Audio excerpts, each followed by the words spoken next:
If you need to reset your YouTube Music password, follow these simple steps to regain access to your account. This process will guide you through setting your password using the YouTube Music app or website. Step 1. Open YouTube Music. Launch the YouTube Music app on your device or visit the YouTube Music website on your browser. Step 2. Go to Sign In.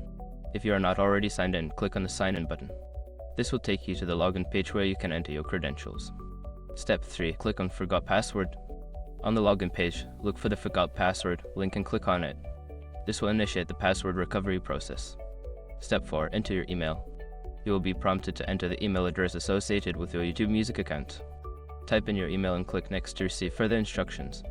Step 5. Follow the instructions. Check your email for password reset link from YouTube Music. Click on the link and follow the prompts to create a new password for your account. Once you have successfully reset your password, you can log into YouTube Music with your new credentials. If you encounter any issues, consider checking your spam folder for the reset email or try the process again.